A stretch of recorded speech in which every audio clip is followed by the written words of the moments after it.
Em Víctor Manuel, un dels delegats més joves de l'associació, per no dir l'únic, dels més joves, i vaig unir-me a aquest tema de les donacions de sang a causa d'un accident que vaig patir fa un parell d'anys, on la que vaig necessitar vaig necessitar força sang, i llavors això em va crear una mena de consciència, no?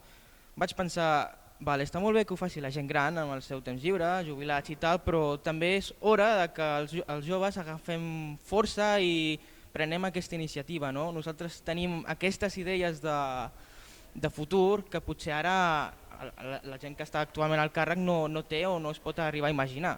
Llavors jo convido a tothom que vulgui tant a donar sang com fer projectes per l'associació, i no només per aquesta, sinó Càritas, totes les associacions que ho necessitin. Pues, en relació a les vegades passades ha sigut més fluixa, tot i que aquí en sala ens seguim mantenint, saps?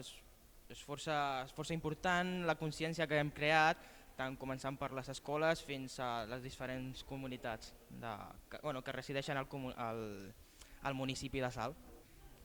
La gran majoria són de gent d'aquí, del poble, catalans, espanyols, però tenim també un 22% molt important de la comunitat musulmana. Tot i que hi ha petites comunitats que se segueixen sumant, encara no podem fer un nombre del 5% o així, però tot i així sempre agraïm tot tipus de participació.